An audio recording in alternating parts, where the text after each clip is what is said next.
ఉద్యమాభినందనలు. జై తెలంగాణ. ఇవాళ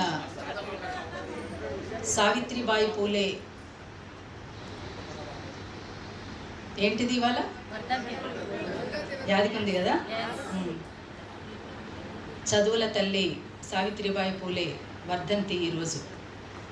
అంతేకాకుండా తెలంగాణ రాష్ట్రం రావాలని ఒక పోరాట పటిమతో ఒక పెద్ద కార్యక్రమాన్ని నిర్వహించుకున్న రోజు, మిలియన్ మార్చ్ జరిగినటువంటి రోజు ఈరోజు.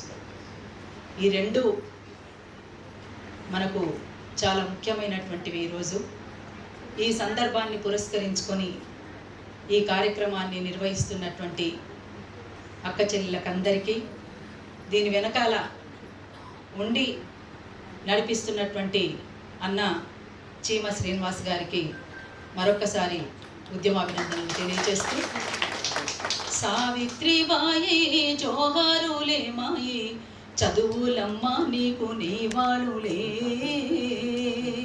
సావిత్రిబాయి జోహారులే మాయి చదువులమ్మ నీకు నీవాళులే. సావిత్రిబాయికి మరొకసారి జోహార్లు తెలుపుతూ, సావిత్రిబాయి దేనికోసమైతే ఆమె ఆనాడు ఎన్నో అవమానాలు పడుతూ ఎన్నో కష్టాలు కోరుస్తూ తాను చదువు నేర్చుకొని తన ఫ్రెండ్, తన స్నేహితురాలు ఫాతిమా బేగంతో కలిసి చదువు కోసం పోరాడి గెలిచినటువంటి ఒక మహామనిషి, సామాజిక విప్లవకారిణి సావిత్రిబాయి పూలే. ఆమె వర్ధంతి రోజున మనం ఇంతమందిమి ఇప్పటిదాకా డాక్టర్ ప్రతిభాలక్ష్మి గారితో సహా అక్క మాధవక్క మిగతా అందరూ కూడా చాలా అద్భుతంగా మాట్లాడారు. అంతకంటే మా అందరికంటే ఎక్కువ కూడా మీరు మాట్లాడతారు. మేమేదో గొప్పోళ్ళమని మేమేం చెప్తలేము. మీరు మేము మనం కలిసి అందరం కలిసి ఏం చేద్దామనే దానికోసం కలబోసుకోవడం కోసమే ఈ సభ జరుపుతున్నారని నేను అనుకుంటున్నాను. ఇలా వాస్తవానికి జీతం లేని ఉద్యోగం ఏదైనా ఉంది అంటే ఇంట్లో పని. ఇంతకుముందు ప్రతిభాలక్ష్మి గారు చెప్పిండ్రు కదా, ఏం చేస్తారక్క అంటే ఏం చేయనక్క ఇంట్లోనే ఉంటా అంటే, నేను అడిగిన ఒకరోజు, అంటే మీ ఆయననే బట్టలు పిండుతాడా, మీ ఆయననే వంట చేస్తాడా అని అడిగిన. లేదు లేదు లేదు మా ఆయన ఉద్యోగం చేస్తాడు, నేను అంటే మళ్ళీ ఎన్ని గంటలకు లేస్తామంటే 4:30 నుంచి 5 గంటలకు అట్లా లేస్తక్క. లేచినప్పటి నుంచి ఏం చేస్తావు అంటే ఇక వంట పని, ఇంటి పని, ఆయనకు టిఫిన్ బాక్స్ కట్టుడు, పిల్లలకు టిఫిన్ బాక్స్ కట్టుడు, ఇంకేం చేస్తావు అంటే మా ఆయనకు బకెట్తో నీళ్ళు కూడా బాత్రూంలో నేనే పెడతా అన్నది. మరి గిన్నె చేసినాక ఇంకా నువ్వేం చేస్తలేవేంది, ఆయన కంటే ఎక్కువ నువ్వే చేస్తున్నావు కదా పని. ఇప్పుడు ఇంతెందుకు, ఇక్కడ కూర్చున్నారు కదా మీరంతా, ఇంకొక గంట అయితే మీ మనసు అంతా ఇంటి మీదనే ఉంటుంది. అవునా కాదా? సప్పుడు చేయలేదో అంటే ఒక బాధ్యత మనకు ఎట్లాంటి అంటే, నేనేమంటాను, అన్నలను తక్కువ చేసి మాట్లాడతలేను. ఆడ మగ కలిసి ఐక్యంగా ఉద్యమిస్తేనే సమాజ అభివృద్ధి కూడా ఉంటుంది, అదొక అంశం. కానీ ఇవాళ అణిచివేతకు గురవుతున్నటువంటి మహిళలంగా మనం ఎన్ని రకాలుగా అణిచివేతకు గురవుతున్నాం అనేటువంటిది ఒకటా రెండా, అన్ని రకాల అణిచివేతలకు గురవుతున్నాం అనేటువంటి స్పష్టం. అందుకనే ఐక్యరాజ్య సమితి పిలుపులు ఇచ్చిన దాంట్లో భాగంగానే ఈసారి వ్యవసాయ పనులు, వ్యవసాయం చేస్తున్న దాంట్లో 62% ఉన్నారు మహిళలు. కానీ మహిళల పేరు మీద ఎక్కడైనా ఒక్క సెంటు భూమి ఎక్కడైనా ఉందా? ఉండదు. ఆఖరికి మనం వంటింట్లో ఉండేటువంటి గిన్నెల మీద కూడా ఆ ఇంటి ఆయన పేరే ఉంటుంది దాని మీద. అదేదో గౌరవంగా భావిస్తూ మనం కొట్టిస్తుంటాం. కానీ పనిచేసేది మనము. ఇంకేమన్నా అంటే ఒక మాట మాట్లాడతారు, వంటింటికి మహారాణివి కదా నువ్వు, ఇంటికే సామ్రాజ్యాలు నువ్వు అన్నాడు. ఈ సామ్రాజ్యమే నీది, ఇంకేం కావాలి అని మాట్లాడతారు. పొంగిపోతాం మనం చాలా. అబ్బా ఇంత మాట అన్నాడు మా ఆయన, ఎంత గొప్ప మాట అన్నాడు అంటే, నేనేమంటున్నా, మన హక్కులను మనం కాపాడుకోవడం కోసం జీవితకాలం అంతా పోరాటం చేయాల్సిందే. పోరాడకుండా మనకేవి కూడా అవి మనకు దక్కవు. అందుకనే పోరాటాలతోటి వచ్చేది హక్కులైతే అడుక్కుంటే వచ్చేది భిక్షము అంటారు. అందుకని పోరాటాల ద్వారా మాత్రమే మనం సాధించుకోవాల్సినటువంటి అవసరం, ఆవశ్యకత మన మీద ఉన్నది. అందుకని ఈ సంవత్సరం ఐక్యరాజ్య సమితి పిలుపునిచ్చిన దాంట్లో భాగంగా వ్యవసాయం చేస్తున్నటువంటి అక్కలకు ఈసారి అంతర్జాతీయ మహిళా దినం అనేటువంటిది దక్కాలని రైతమ్మలకు జేజేలు అంటూ ఈసారి ప్రకటన ఇచ్చింది. అందుకనే రైతమ్మలకు మరొక్కసారి వ్యవసాయం పనులు చేస్తున్నటువంటి అక్కలకు చెల్లెలకు అందరికీ ఈ వేదిక మీదుగా మరొక్కసారి జేజేలు తెలుపుతున్నాను. అందుకనే ఇవాళ హక్కులు కావాలని 50 ఏళ్ళుగా ఇంకొకసారి కూడా పిలుపునిచ్చిన దాంట్లో భాగంగా గివ్ టు గెయిన్ అంటే ఇస్తే మేము చేసి చూపిస్తాం, ఏది ఇచ్చినా సరే చేసి సాధించి చూపిస్తాం అనేటువంటి సత్తా కలిగినటువంటి మహిళా లోకం యొక్క శక్తి ఎంత ఉంది అనేటువంటిది ఒకటా రెండా ఏదైనా చేసి చూపిస్తాం.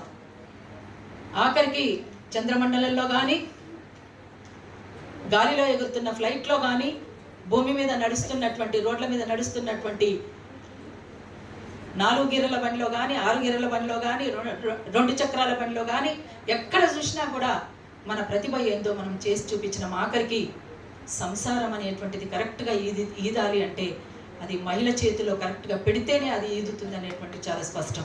అందుకనే మనం ఇన్ని తెలిసినటువంటి, ఇన్ని చేయాల్సినటువంటి మనం, ఇన్ని చేస్తున్నటువంటి మనం ఇంకా ఎక్కడున్నామంటే 2వ శ్రేణి పౌరులుగానే గుర్తించబడుతూ ఉన్నటువంటి సమాజంలో బతుకుతున్నాం. అంటే ఇది పితృస్వామ్య భావజాలంతో కూడుకున్నటువంటి సమాజంలో మనం బతుకుతున్నాం. అంటే పితృస్వామ్య భావజాలం అంటే ఏంటి? నేనే గొప్పోన్ని అనేటువంటి, మగవాళ్లకు వ్యతిరేకం కాదు, నేను మగవాణ్ణి అనేటువంటి అహంకారానికి వ్యతిరేకం మనం గంతే.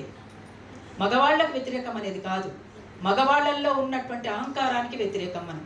అందుకనే ఆడ మగ కలిసి కొట్లాడితేనే ఏ సమాజమైనా కానీ పురోగభివృద్ధిలో ఉంటుంది. అందుకోసం మనమంతా ఐక్యంగా ఉద్యమించాల్సినటువంటి అవసరం ఉంటుంది. అందుకనే ఇవాళ మనం చేస్తున్నటువంటి బహుశా ఈ కార్యక్రమాన్ని అంటే చాలా చాలా టైం తీసుకోవాల్సినటువంటి సభ, కానీ ఇది కుదించబడి 5 నిమిషాలకో 10 నిమిషాలకో కుదించబడినటువంటి సభ కనుక ఇంతకంటే మనం ఎక్కువ విషయాలు కూడా ఈ సభలో మనం చెప్పే పరిస్థితిలో లేము.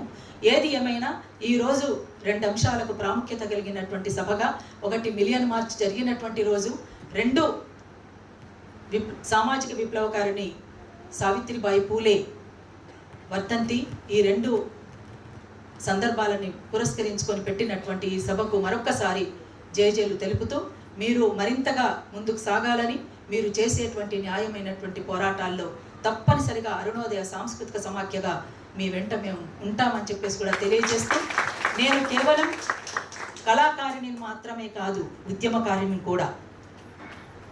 అందుకనే మలిదశ తెలంగాణ ఉద్యమంలో తెలంగాణ యునైటెడ్ ఫ్రంట్ అనేది అదొకటి దాదాపు 80 సంఘాలతో మొదలుపెట్టి దాన్ని అగ్రభాగాన నిలబెట్టినటువంటి చరిత్ర తెలంగాణలో తెలంగాణ యునైటెడ్ ఫ్రంట్ ఉంది.